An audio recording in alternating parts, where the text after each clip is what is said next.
வணக்கம் மக்களே, நம்ம சேனல்ல தொடர்ந்து ரிவ்யூஸ் தாங்க பாத்துக்கிட்டு இருக்கோம். இப்ப நம்ம கார்த்திக் கதையில அடுத்து என்ன நடக்க போகுது அப்படிங்கறத பார்க்க போறோம். யாருமே எதிர்பார்க்காத ஒரு பிரமாதமான ப்ரொமோவை தாங்க ரிலீஸ் பண்ணியிருக்காங்க. அதை பத்தின ரிவ்யூவை வாங்க பார்ப்போம். கோயிலுக்கு எல்லாரும் போயிட்டு வந்துட்டாங்க. வந்ததோட சாமுண்டீஸ்வரி எல்லாருமே கூப்பிடுறாங்க. எல்லாரும் வந்ததோட ரேவதி நினைக்கிறாங்க, இப்ப எதுக்கு அம்மா எல்லாருமே கூப்பிடுறாங்க அப்படின்னு நினைக்கும் போதுதான் சாமுண்டீஸ்வரி கேக்குறாங்க, எல்லாரும் யோசிப்பீங்க, இப்ப எதுக்காக வந்துட்டு நான் எல்லாரையுமே கூப்பிடுறேன் அப்படின்னு யோசிப்பீங்க. எல்லாமே சந்தோஷமான விஷயத்துக்காக தான் நான் கூப்பிடுறேன் அப்படின்னு சாமுண்டீஸ்வரி சொல்றாங்க. இதை கேட்டதோட ரேவதி கேக்குறாங்க, அப்படி என்னம்மா சந்தோஷமான விஷயம் அப்படின்னு கேக்குறாங்க. கோயிலுக்கு எல்லாரும் போயிட்டு வந்ததுல நம்ம எல்லாருமே கொஞ்சம் நிம்மதியா இருக்கோம் அப்படிங்கிறது தெரியுது. அதே மாதிரி அதே சந்தோஷத்தோட இப்ப நான் என் பொண்ணு ரேவதிக்கு இப்பதானே கல்யாணம் நடந்து முடிஞ்சிருக்கு, தாலி பிரிச்சு கோக்குற சடங்கு நடத்தலாம்னு இருக்கேன், என்ன சொல்றீங்க? இது கேட்டதோட ரேவதி அதிர்ச்சி ஆகுறாங்க. அப்ப சந்திரா சொல்றாங்க, அக்கா இப்ப அதுக்கு என்ன அவசரம், கொஞ்சம் பொறுமையா முடிவு பண்ணலாமே. சாமுண்டீஸ்வரி கேக்குறாங்க, என்ன சந்திரா இப்படி சொல்ற? ஒரு பொண்ணுக்கு தாலி பிரிச்சு கோக்குற சடங்கு அப்படிங்கிறது ரொம்ப முக்கியமான ஒண்ணுதான். அதை போயிட்டு அப்புறம் பண்ணிக்கலாம் அப்படிங்கறது சொல்றதெல்லாம் தப்பு.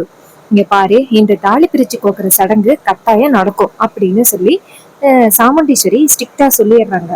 இது கேட்டுட்டு ரேவதிக்கு ஒண்ணும் பேச முடியல. நான் முடியாதுன்னு சொன்னா கண்டிப்பா அம்மா வந்துட்டு நம்மளதான் தப்பா சொல்லுவாங்க, நம்மளதான் எதிரியா நினைப்பாங்க. நம்ம என்ன சொன்னாலும் அம்மா கேட்க போறது இல்ல, அதுக்கு நம்ம சரின்னு சொல்லிடுவோம் அப்படின்ட்டு நிக்கிறாங்க. சாமுண்டீஸ்வரி ரேவதிய பார்த்து, என்ன ரேவதி உன்னோட முடிவு என்ன? அப்ப ரேவதி சொல்றாங்க, அம்மா நீங்க என்ன முடிவெடுத்தாலும் நான் அதுக்கு ஆப்போசிட்டா எதுவுமே சொல்ல போறது கிடையாது, உங்க விருப்பப்படியே பண்ணுங்க அப்படின்னு ரேவதி சொல்லிடுறாங்க. இது கேட்டதோட சாமுண்டீஸ்வரியும் சரி, அப்ப இங்க பாருங்க மாப்பிள்ள, மயில் வாகனம், தாலி பிரிச்சு கோக்குற சடங்குக்கு கல்யாணத்துக்கு எத்தனை பேர் வந்தாங்களோ அவங்க எல்லாருமே கட்டாயமா தாலி பிரிச்சு கோக்குற சடங்குக்கு வரணும். ஏன்னா அந்த சடங்குல ரொம்ப முக்கியமான ஒரு விஷயம் நடக்க போகுது, எல்லாருக்குமே ரொம்ப பெரிய சர்ப்ரைஸ் வச்சிருக்கேன் அப்படின்னு சாமுண்டீஸ்வரி சொல்றாங்க. இது கேட்டதோட மயில் வாகனம் கேக்குறாரு, அப்படி என்ன சர்ப்ரைஸ் அத்தை? அதுக்கு சாமுண்டீஸ்வரி சொல்றாங்க, அது எல்லாமே ரேவதிக்கு தான். இது கேட்டதோட மயில் வாகனம் சொல்றாரு, அப்ப ரேவதி உனக்கு தாலி பிரிச்சு கோக்குற சடங்குல சூப்பரான சர்ப்ரைஸ் அத்தை ரெடி பண்றேன்னு சொல்லியிருக்காங்க. இப்பவே எங்களுக்கு ரொம்ப ஆர்வமா இருக்கு அத்தை, நீங்க கவலைப்படாதீங்க. கல்யாணத்துக்கு எத்தனை பேரு நம்ம கூப்பிட்டோமோ அதே மாதிரி இந்த தாலி பிரிச்சு கோக்குற சடங்குக்கும் எல்லாருமே கூப்பிட்டுருவோம், நீங்க எதுக்கும் கவலைப்படாதீங்க அத்தை அப்படின்னு சொல்லிட்டு மயில் வாகனம் தைரியம் கொடுக்குறாரு.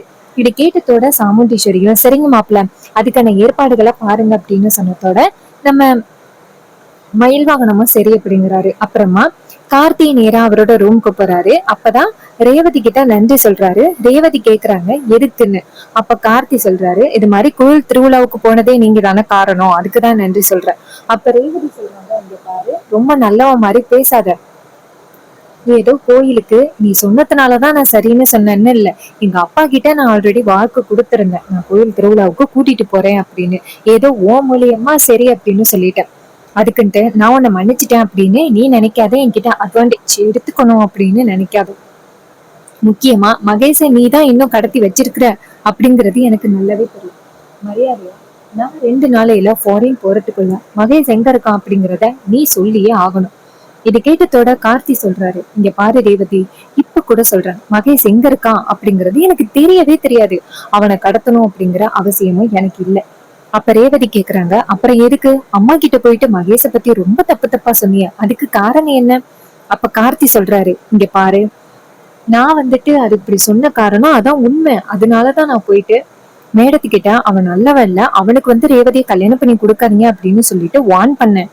இதை கேட்டதோட ரேவதி சொல்றாங்க, இங்க பாரு, வார்ன் பண்ணது மட்டும் இல்ல, அம்மா நம்பாததுனால நீ மகேஷ கடத்தி வச்சிருக்க, நான் என்னைக்கா இருந்தாலும் மகேஷ நீ வெளியில விட்டுதான் ஆகணும் அப்படின்ட்டு ரேவதி கோவமா பேசிட்டு போறாங்க. இது கேட்டுட்டு கார்த்தி ரொம்ப கவலைப்படுறாரு. இந்த ரேவதி கிட்ட எத்தனை தடவை சொல்லி புரிய வைக்க முடியாது போலே அப்படின்ட்டு கார்த்தி ரொம்ப ஃபீல் பண்றாரு. ரேவதி இங்க இருந்து போயிட்டு மாயாக்கா என்ன பண்றாங்கன்னு தெரியல, அவங்க கிட்ட மகேஷ எங்கேயும் கண்டுபிடிச்சிங்களான்னு கேட்டு பாப்போம் அப்படின்ட்டு ரேவதி நேரா கால் பண்றாங்க மாயாவுக்கு. மாயா போனை பார்த்துட்டு ரேவதிட்டும் கால் பண்றா. சரி என்னன்னு கேட்போம் அப்படின்ட்டு ரொம்ப சோகமா, ஹலோ ரேவதி, சொல்லு ரேவதி எப்படி இருக்க? அப்ப ரேவதி சொல்றாங்க, அக்கா நான் நல்லா இருக்கேன்க்கா, நீங்க எப்படிக்கா இருக்கீங்க? அப்ப மாயா சொல்றாங்க, நான் எப்படி ரேவதி நல்லா இருப்பேன், உனக்கே தெரியும், மகேஷ என் சொந்த புள்ள மாதிரி நான் வளர்த்தேன். கடைசியில அவனை இந்த ராஜா எங்க கூட்டிட்டு போயிட்டு என்ன பண்ணானோ தெரியல. ஆரம்பத்திலேயே நான் உன்கிட்ட சொன்னேன்ல ரேவதி, எனக்கு இந்த பணக்கார சம்பந்தம் எல்லாம் வேணாம், நீ வந்துட்டு உனக்கு பிடிச்ச ஒரு பையனை கல்யாணம் பண்ணிக்க, எங்களுக்கு இதெல்லாம் எதுவும் வேணான்னு ஆரம்பத்திலேயே சொன்னேன்ல ரேவதி, கொஞ்சமாவது கேட்டியா? இப்ப உன் கல்யாணம் முடிஞ்சு எத்தனை நாள் ஆகுது? இன்னும் மகேஷ் எங்க இருக்கான் அப்படிங்கறது எனக்கு தெரியல. அவனை என் பித்த புள்ள மாதிரி வளர்த்தேன். கடைசியில அவன் எங்க இருக்கானே தெரியாம போச்சே ரேவதி அப்படின்னு சொல்லிட்டு மாயா சீன் போட்டுக்கிட்டு அழுகுறாங்க. சோ இது கேட்டதோட ரேவதி சொல்றாங்க, அக்கா நீங்க கவலைப்படாதீங்க, மகேஷ் எங்க இருந்தாலும் 2 நாளையில அவனை கண்டுபிடிச்சு உங்க கையில ஒப்படைக்க வேண்டியது ஏன் பொறுப்பு அப்படின்னு அந்த ரேவதி சொல்றாங்க. இதை கேட்டதோட மாயாவும் சரி ரேவதி அப்படின்னு சொன்னதோட ரேவதி போனை கட் பண்றாங்க. அப்ப மாயா நினைக்கிறாங்க, இந்த ரேவதிய நம்ம கைக்குள்ள வச்சுக்கிறது நல்லதுதான். ஒருவேளை மகேஷ கண்டுபிடிச்சா அப்படியே ரேவதி கிட்ட கொஞ்சம் கொஞ்சமா பேசி மறுபடியும் மகேஷுக்கு ரேவதிக்கும் கல்யாணத்தை பண்ணி வச்சிருவோம். இந்த ஊர் உலகத்துல 2வது கல்யாணம் நடக்காமையா இருக்கு அப்படின்னு சொல்றாங்க. இன்னொரு பக்கம் ரேவதி வந்துட்டு ஒரே கவலையோட வீட்டுக்குள்ள இருக்காங்க. இன்னொரு பக்கம் நம்ம சாமுண்டீஸ்வரி இருக்காங்கல்ல, பாதி குரல போன் எடுத்துட்டு வெளியில போறாங்க. இத நம்ம ரேவதி எதேச்சியா பாக்குறாங்க. அம்மா இந்த நேரத்துல யாருகிட்ட போன் பேசுறாங்க அப்படின்ட்டு போய் பாக்குறாங்க.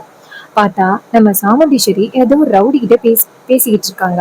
என்னடா சொன்னா அந்த மகேஷ் அப்படின்னு மகேஷ்ன்னு கேட்டதோட ரேவதி ஸ்டக் ஆகி நிக்கிறாங்க. என்னது மகேஷ் அப்படின்னு சாமுண்டீஸ்வரி கேக்குறாங்க. இங்க பாரு, அவன் என்ன பண்ணிக்கிட்டு இருக்கான், இன்னும் 2 நாளையில தாலி பிரிச்சு கோக்குற சடங்கு நடக்க போகுது, அது வரைக்கும் அவன் எங்கேயும் போக கூடாது அப்படின்னு நம்ம சாமுண்டீஸ்வரி சொல்லிக்கிட்டு இருக்காங்க. இது கேட்டதோட ரேவதிக்கு செம்ம ஷாக்கு. அப்ப அம்மாதான் மகேஷ கடத்தி வச்சிருக்காங்களா அப்படின்னு.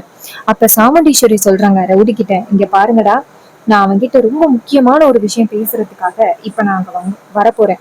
அதனால நீங்க அவனை தயவு செஞ்சு விட்டுறாதீங்க, அவன் தப்பிச்சு போயிடக்கூடாது, ஞாபகம் வச்சுக்கோங்க. அந்த ரவுடிங்க சொல்றாங்க, மேடம் இவன் எங்க கண் பார்வையிலேருந்து எங்கேயுமே போக முடியாது, நீங்க எதுக்கும் கவலைப்படாதீங்க மேடம் அப்படின்னு சொன்னதோட சாமுண்டீஸ்வரியும் சரி இன்னும் 10 நிமிஷத்துல நான் அங்க வரேன் அப்படின்னு போன் பேசிக்கிட்டு இருக்காங்க. இது கேட்டதோட ரேவதி நினைக்கிறாங்க, அப்ப அம்மா வந்துட்டு மகேஷ் இருக்கிற இடத்துக்கு போக போறாங்க. சோ மகேஷ் இருக்கிற இடத்துக்கு போறாங்க அப்படின்னா கண்டிப்பா கார்ல தான் போகணும். நம்ம போயிட்டு கார் பின்னாடி ஒளிஞ்சுப்போம், அப்பதான் அம்மா மகேஷை எந்த இடத்துல வச்சிருக்காங்க அப்படிங்கிறத கண்டுபிடிக்க முடியும் அப்படின்னு ரேவதி நேரா சாமுண்டீஸ்வரியோட காருக்கு பின்னாடி ஒளிஞ்சுக்கிறாங்க.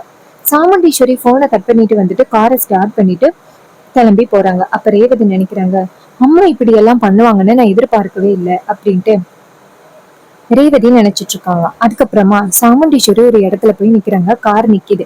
ரேவதி நினைக்கிறாங்க, கார் நின்னுருச்சு, இந்த இடத்துலதான் மகேஷ வச்சிருக்காங்களோ அப்படின்ட்டு.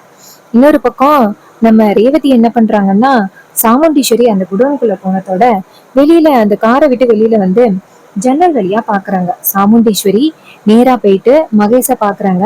மகேஷ் கட்டி கிடக்குறதும் மகேஷ சுத்தி 4 ரவுடிங்க நிக்கிறதையும் நம்ம ரேவதி ஜன்னல் வழியா பாக்குறாங்க. பார்த்ததோட ரேவதிக்கு செம்ம ஷாக்கு. ஐயோ இது மகேஷ் ஆச்சே அப்படின்னு.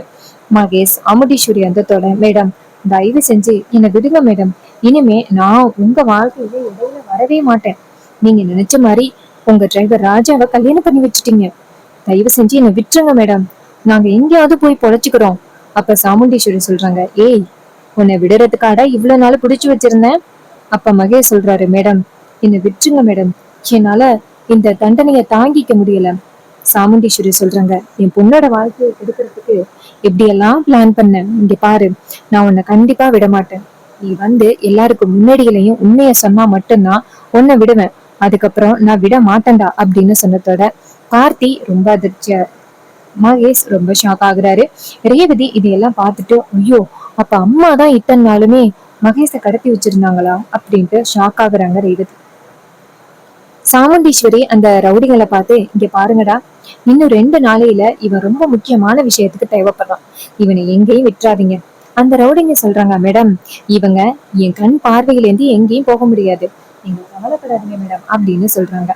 இன்னொரு பக்கம் நம்ம ரேவதி இதையெல்லாம் பார்த்துட்டு வெளியில போறாங்க. ரேவதி வெளியில போற நேரத்துலதான் சாமுண்டீஸ்வரி மகேஷ் கிட்ட, இங்க பாரு, உனக்கும் அந்த மாயாவுக்கும் என்ன மாதிரி தொடர்பு இருக்கு, மாயா இதுக்காக அடிக்கடி ஹாஸ்பிட்டல் போனா, நீங்க எப்படி வந்து ரேவதியை ஏமாத்துனீங்க அப்படிங்கறது எல்லாத்தையுமே அங்க தாலி பிரிச்சு கோக்குற சடங்குல வந்துட்டு நீ உண்மையை சொல்லணும், அப்படி மட்டும் நீ சொல்லல அப்புறம் நான் சொன்னதை செய்யற மாதிரி ஆகிரும். அப்ப மகேஷ் கேக்குறாரு, மேடம் உண்மையை சொன்ன பிறகு என்னை விட்டுருவீங்கல்ல?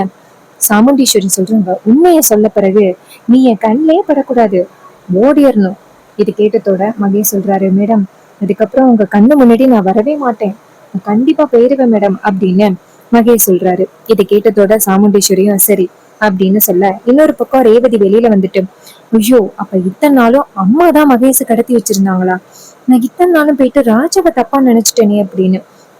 இன்னொரு பக்கம் ரேவதி வந்துட்டு அவங்க அம்மா வர சத்தம் கேட்டுட்டு போயிட்டு காருக்குள்ள மறுபடியும் உட்காந்துக்கிறாங்க. சாமுண்டீஸ்வரி நேரா வீட்டுக்கு வராங்க.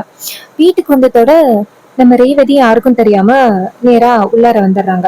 கார்த்தி ரூம்ல படுத்து கிடக்குறாரு. அப்ப ரேவதி அங்கேருந்து கார்த்தியை பார்த்து, இத்தனை நாளும் நான் உன்னை ரொம்ப தப்பா நினைச்சிட்டேன், நீதான் மகேஷ கடத்தணும் அப்படின்னு எத்தனை தடவை நான் உன்னை காயப்படுத்தினேன். ஆனா நீ அத்தனை தடவை நான் மகேஷ கடத்தல, மகேஷ கடத்துறதுக்கான நோக்கம் எனக்கு எதுவுமே இல்லை அப்படின்னு என்கிட்ட பல தடவை சொன்னேன். ஆனா உன்னை கொஞ்சம் கூட நான் நம்பாம இருந்துட்டேன். ஒருவேளை இந்த கல்யாணத்துக்கும் உனக்கும் எந்த வித சம்மந்தமும் இல்லதான் போல, நான் தான் உன்னை ரொம்ப தப்பா நினைச்சிட்டனோ அப்படின்னு ரேவதி ஒரே குழப்பத்துல இருக்காங்க.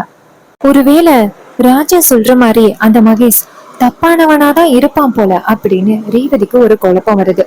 அப்ப நம்ம ரேவதி என்ன பண்றாங்கன்னா, ஒரு குழப்பத்துல உட்காந்துருக்காங்க. நம்ம கார்த்தி வந்துட்டு டக்குன்னு கிளம்புறாரு. ரேவதி உட்கார்ந்து இருக்கிறத பார்த்துட்டு கார்த்திய நேரா ரேவதி கிட்ட, என்னாச்சு ரேவதி, தூங்கலையா அப்படின்னு கேக்குறாங்க. அப்ப ரேவதி சொல்றாங்க, இல்ல தூக்கம் வரல.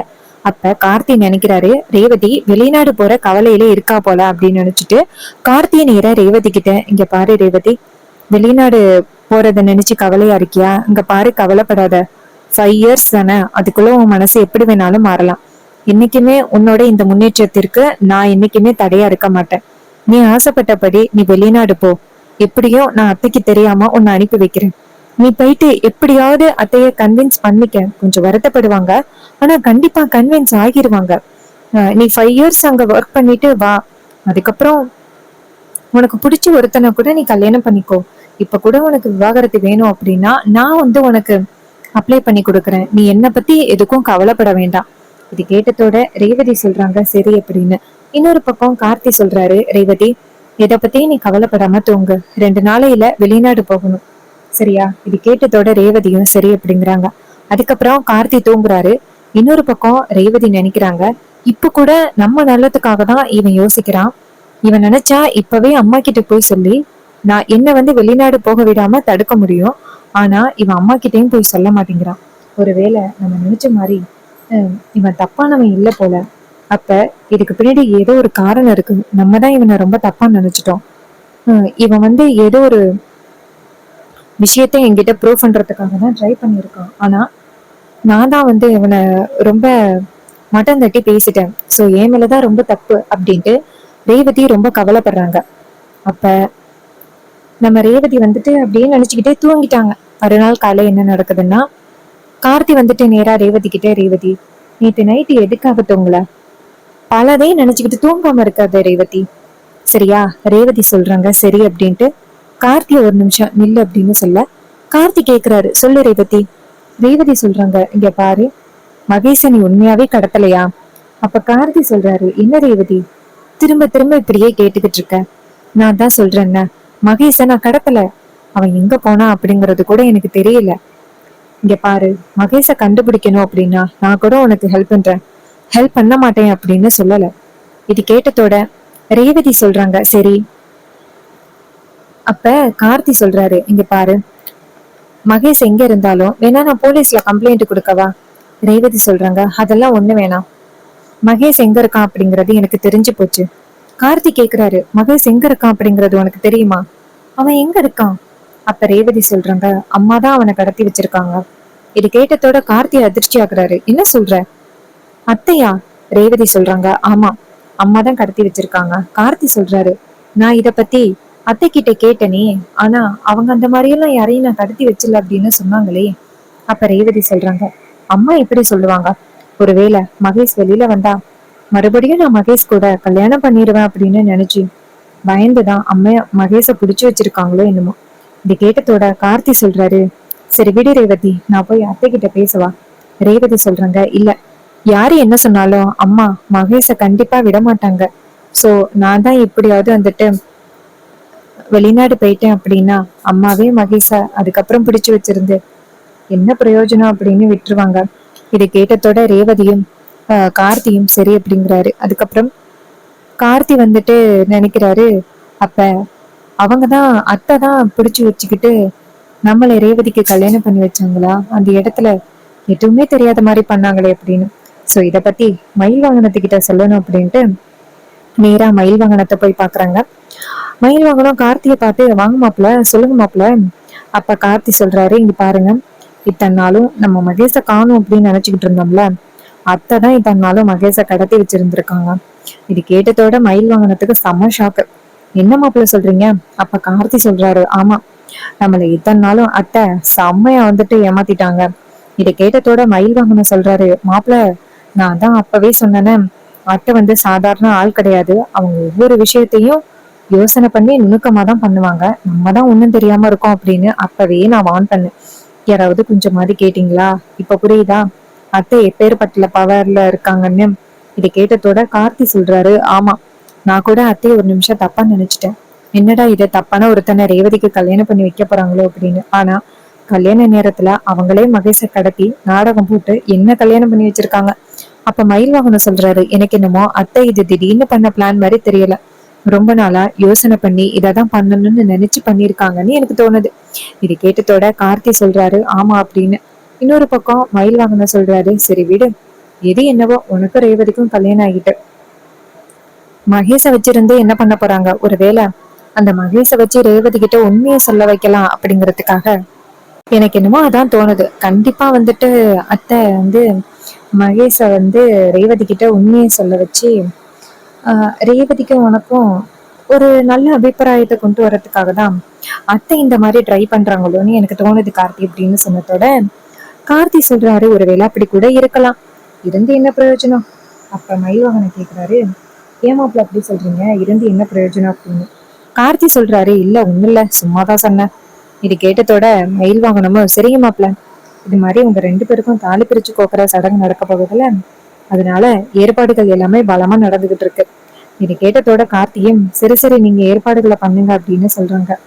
இன்னொரு பக்கம் நம்ம சாமுண்டீஸ்வரி வந்து கரெக்டா தாலி பிரிச்சு கொடுக்குற அன்னைக்கு மகேஷை வச்சு உண்மையை ப்ரூவ் பண்ணலாம் அப்படின்னு வெயிட் பண்றாங்க. ஆனா அந்த நேரத்துல நம்ம ரேவதி மகேஷை எப்படியாவது தப்பிக்க விட்டுருவாங்களா, என்ன நடக்க போகுது, இது எல்லாமே அப்கமிங் எபிசோடுல ரொம்பவே சுவாரஸ்யமா நடக்க போகுது. ஒண்ணு, ரேவதி ஏர்போர்ட் போகும் பொழுது கார்த்திய காதலிக்க ஆரம்பிக்கிறத உணர போறாங்க. இன்னொரு பக்கம் நம்ம மகேஷ் எப்படிப்பட்டவன் அப்படிங்கிறதும் ரேவதிக்கு தெரிய போகுது. ஸோ இதே மாதிரி இன்னுமே தொடர்ந்து நம்ம அப்டேட்ஸ் பார்க்கலாம். தேங்க்ஸ் ஃபார் வாட்சிங்.